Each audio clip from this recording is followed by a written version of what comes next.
সবাইকে স্বাগত জানিয়ে চলে এলাম নতুন কিছু ধাঁধা নিয়ে। এখানে একটি ছক রয়েছে, মাঝের ঘর রয়েছে ফাঁকা।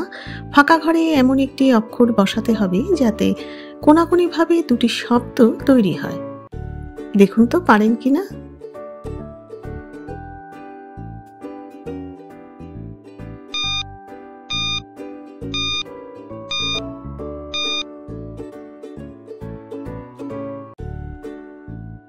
উত্তর হবে পেঁয়াজ ও পেয়ারা।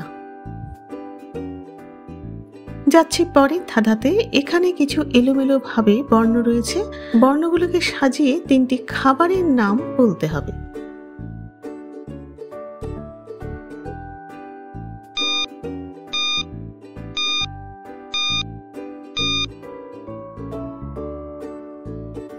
উত্তর হবে কফি, ফুচকা, নান।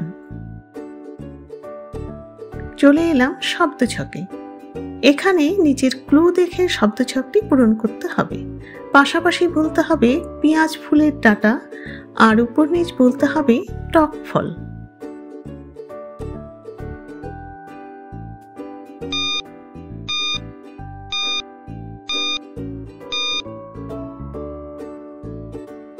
উত্তর হবে পেঁয়াজ কলি ও উপর নিচ হবে জলপাই।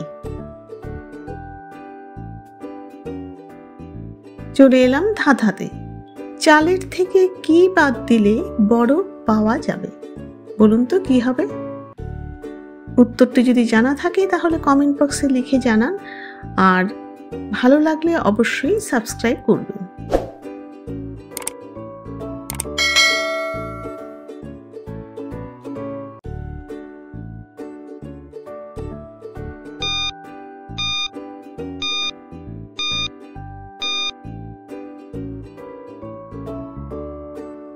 উত্তর হবে রাইসের থেকে আর বাদ দিলে আইস হয়ে যাবে। Thank you so much.